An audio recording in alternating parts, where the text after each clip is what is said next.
What's up, everybody? Hold on.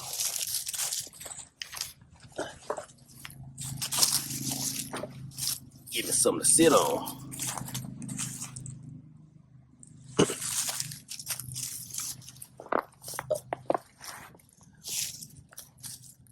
What's going on, Graveyard Shift family? It's your fearless shift leader, Dalen Spratt, clocked in for another amazing shift.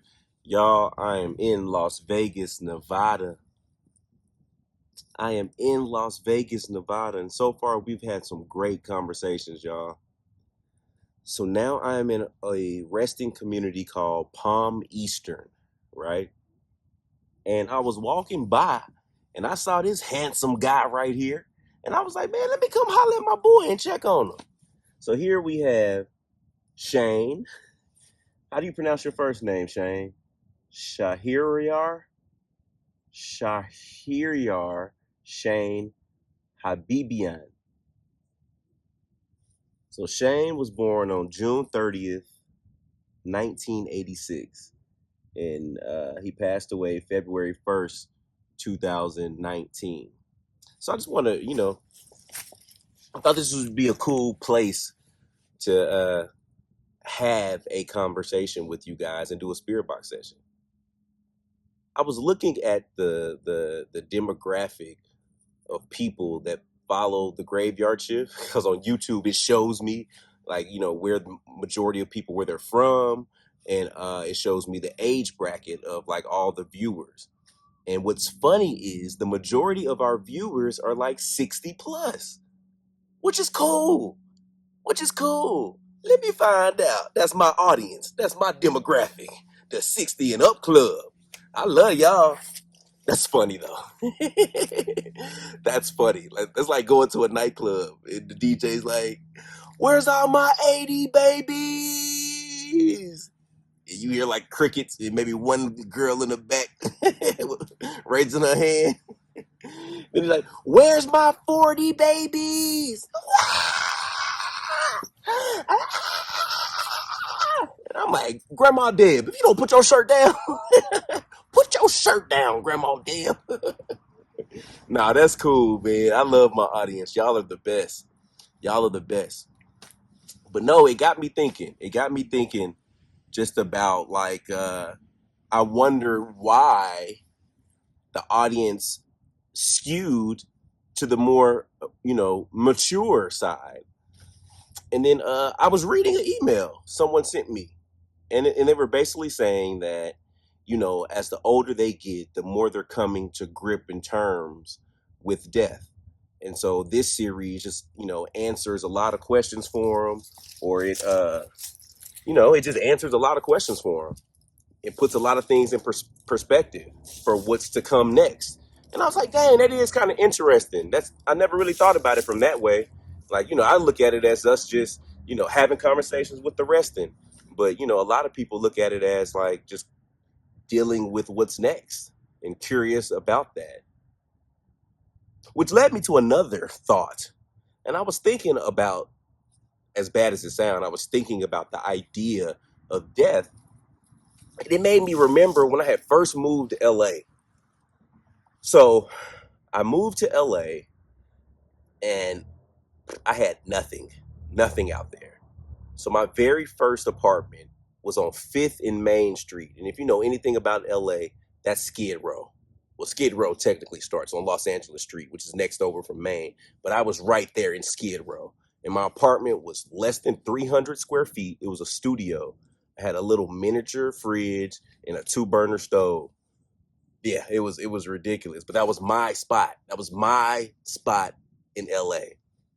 But when I was in LA, it seemed like it was a 4 to 5 week period where it was aggressive violence around me and death.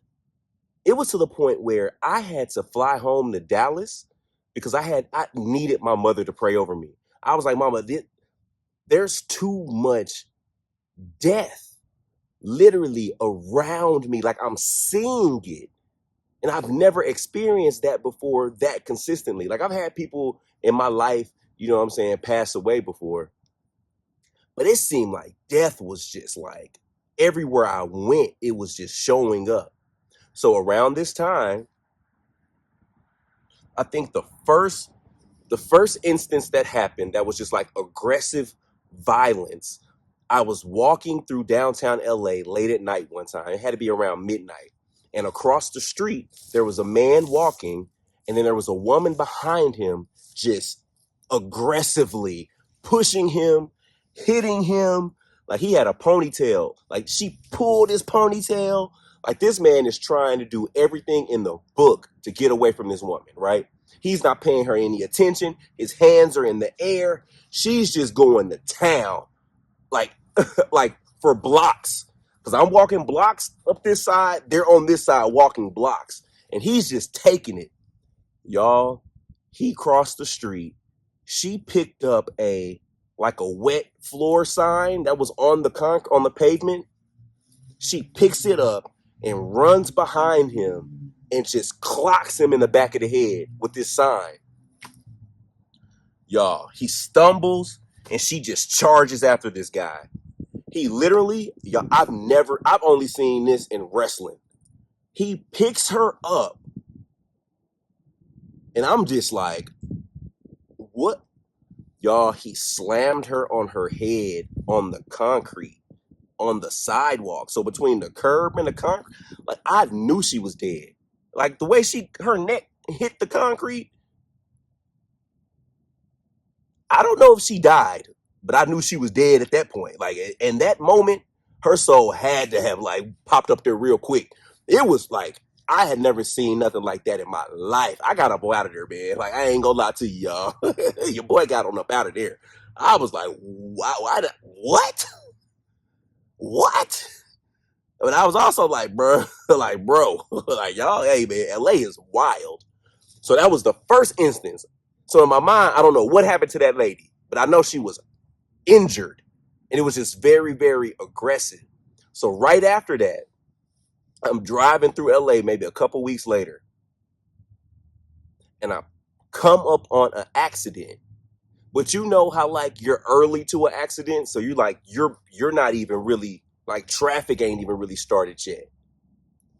Y'all, I'm in the far lane, and just so happened that's where the accident was. I'm driving slow because now traffic is moving a little slow, but not standstill. I look to my right, and as soon as I pull up, there's a motorcycle. A motorcycle had crashed into this car or got hit by a car on the freeway. And I guess the guy on the motorcycle died. And as I was driving by, the police officer, I don't know if it was this police officer had like a white sheet. Yeah, like they was covering him up when I walked by. So maybe it was like I don't know who it was. Paramedic, police officer, somebody. It was just, I don't know. That was my first time like really seeing like, for them to be putting a sheet over you, that means like they just confirmed that you literally just got up out of here. And just to see him laying there, it was just really, really, it was heavy. It was heavy. So that was death. I saw that dead man laying there with the blanket being pulled over him. But then literally like a week and a half later, so I had a job, you know, the job where the people wear like the like say sponsor a kid or save the whales or like, you know, Planned Parenthood, like those people that stand on the side of the road or on the sidewalk and try to get you to sponsor somebody. I'm trying to get you to stop and talk to me. So that was my job in LA, which now that I think about it, allowed me, I feel like, to be able to do this and talk to all types of people, because that was my job. My job was to literally to get you to stop on the street, to talk to a brother you ain't never seen before. And I had to convince you to sponsor a kid in a foreign country that you would never probably see every month. It was $28 a month. And that was my job, to sign people up on the street. But it forces you to talk to so many people, and it teaches you how to talk to people. Like I remember SIPSEA, SIPSEA. Stop, intro, problem, solution, encourage, ask. Stop. Excuse me, ma'am. How you doing? My name is Dalen. Can I talk to you for a minute? Intro. My name is Dalen. Can I talk to you for a minute? Problem. Do you know that there's kids in foreign countries that haven't had anything to eat or drink? They get no education. Their parents are living paycheck to paycheck and da da da da da. Solution. But you do know it only costs $28 a month to change a child's life. That $28 not only gets them in school, it gets them all the proper nutrients and food and healthcare that they need every month. And it also puts their parents in class. Like I remember my little old speech, y'all. And they're encouraged. So look, man, I know $28 may sound like a lot, but look, that's literally the cost of what? 3 Starbucks? But think about that. Those 3 Starbucks that you're drinking this month could literally be putting food on the table for that young man in Nicaragua. And then the ask. Now, Karen, you had me sit here and go through this whole spiel. You ain't got $28 so little Timmy can have a sandwich. Y'all, I don't know why I just ran through that with y'all, man. It just made me think about that. But yeah, that's what I was doing. And I would never forget, in the middle of my conversation, I'm in downtown LA on Spring Street, on 6th and Spring. Y'all, my back is turned. All I hear is like, it wasn't even like a gust of wind. It sounded like something heavy just like fall through the air. And I heard as soon as I turned around, I realized this guy had fell out of a high-rise building in downtown LA and hit the ground literally 10 feet from me. Like, yeah, everybody was freaking out. Everybody was freaking out. Like there were people, it was outside of a restaurant too. Like people were outdoors eating. Yeah. But come to find out, so he was naked. He was naked too. But they say that he was high on something and fell out the window and yeah, hit the ground and yeah. But to see that man laying there, after seeing that motorcycle guy laying there, after seeing that guy slam that lady head on the ground, like I was just like, it feels like death is just everywhere. So I had to get to Dallas and get some prayer going. So yeah. I say all that to say, have y'all ever been in a situation where you felt like death was just all around you? And like, what does that mean? Can it follow you? Or is that just just the way life is at some points in life? Have you ever been in a situation or ever just seems like death was just too close to you? That's the question, y'all. Man, my bad, Shane, but this is what we do, bro. Like, we just have, conversations, real conversations, man. That's what we do in the graveyard shit.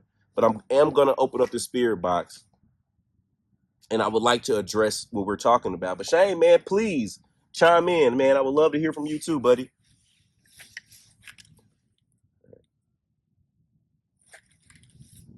All right.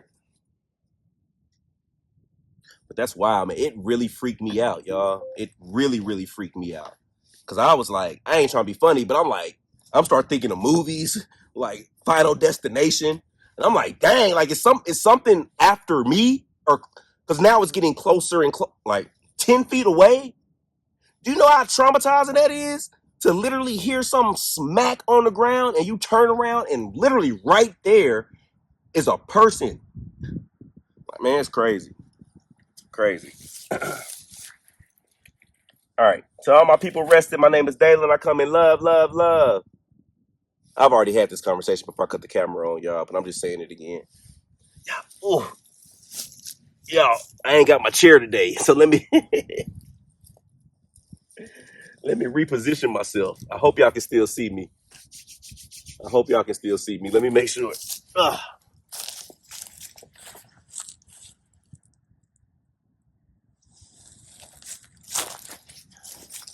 My knees ain't like they used to be. I ain't got the Megan Thee Stallion knees no more. I got the Mr. Ed knees. All right, y'all, here we go. For all the spirits that are resting, my question is, can the spirit of death follow you?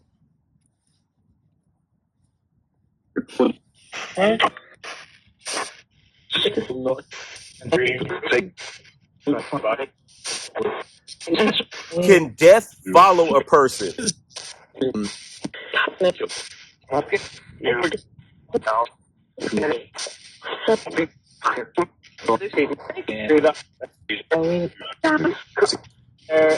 If someone survives a deadly situation, would death then double back to get what they missed?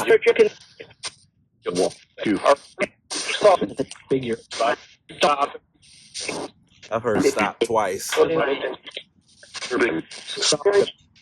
times. Is that not a question that we should know?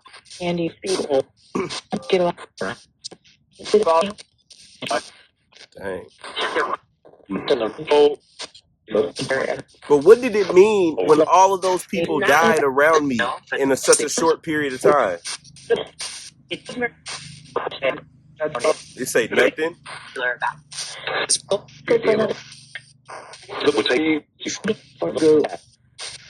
So was I just at the wrong place at the wrong time?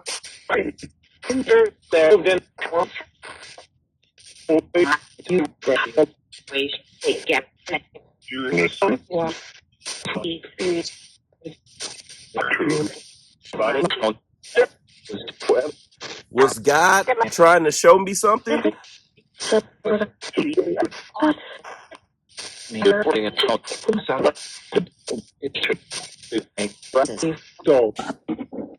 Because all of this was before Ghost Brothers. Like, all of this was before my interest in the paranormal. It was just all of that happened at one time, literally in like a 5 to 6 week period.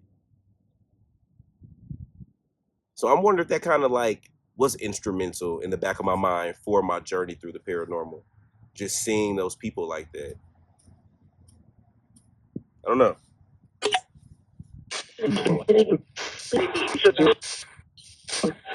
So once death has you in its radar, is there anything that you can do?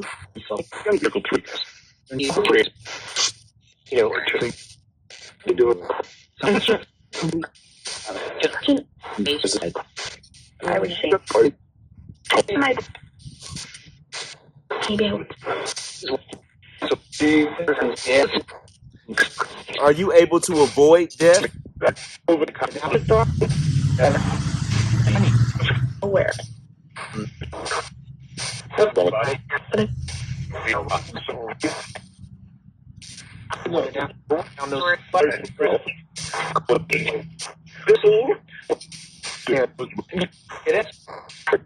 Did that say Shane?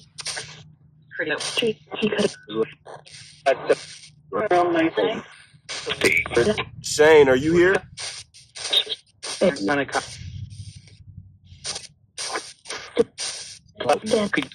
Said try again. Shane, what's up, buddy?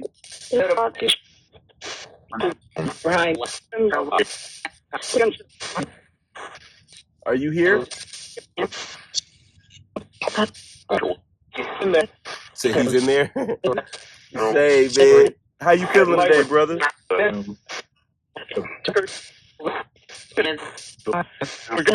You say awesome. Hey, man, you are a year younger than me, Shane.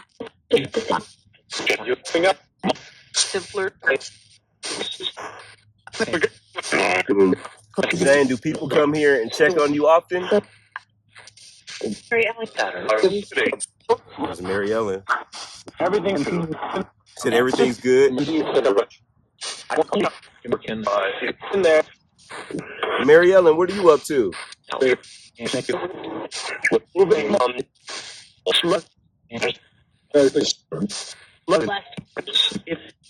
look left. He said Shane. Oh, Shane, you want me to talk to you, man? Mary Ellen, are you with my friend Shane?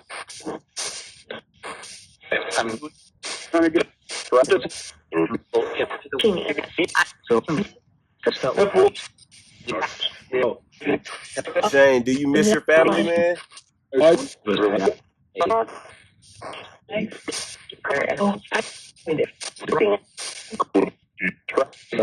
Are you watching over them from the other side? Said, yep. That's cool, man.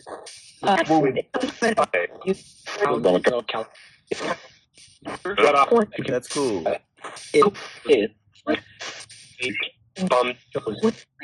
Are you able to protect them from the other side? Said no. And why is that?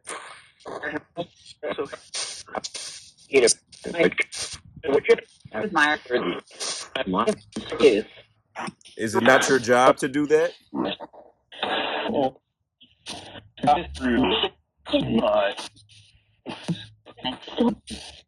So you can watch them, but you can't intervene and protect them.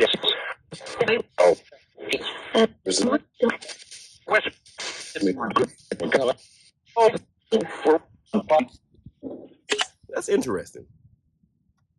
I wonder if like the protection of you is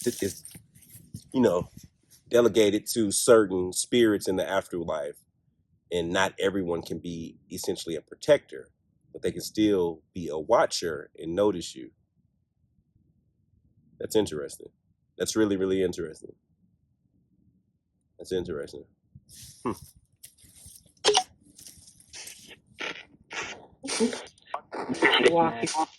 Shane, do you have any regrets?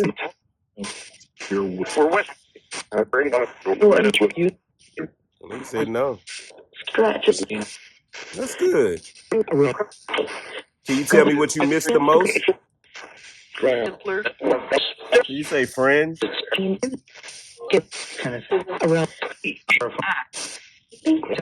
What did you and friends used to do?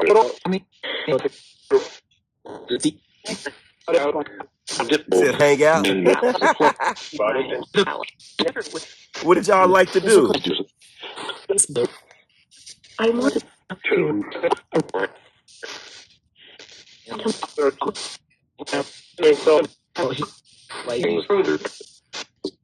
Shane, you look like a smooth dude, man. I'm trying.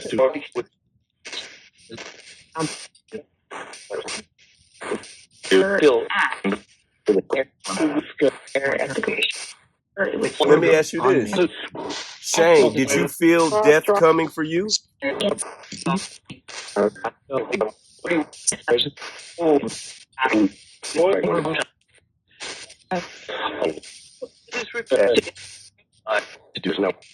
Say you just know?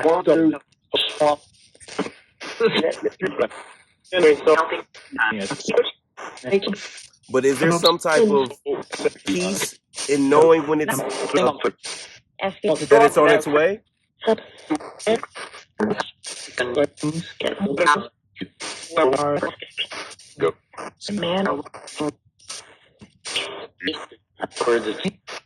So Shane, is there a spirit of death?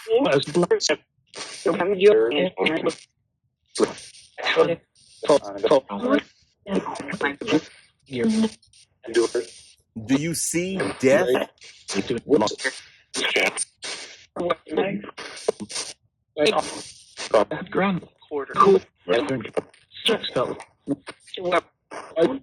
Is death of an actual being?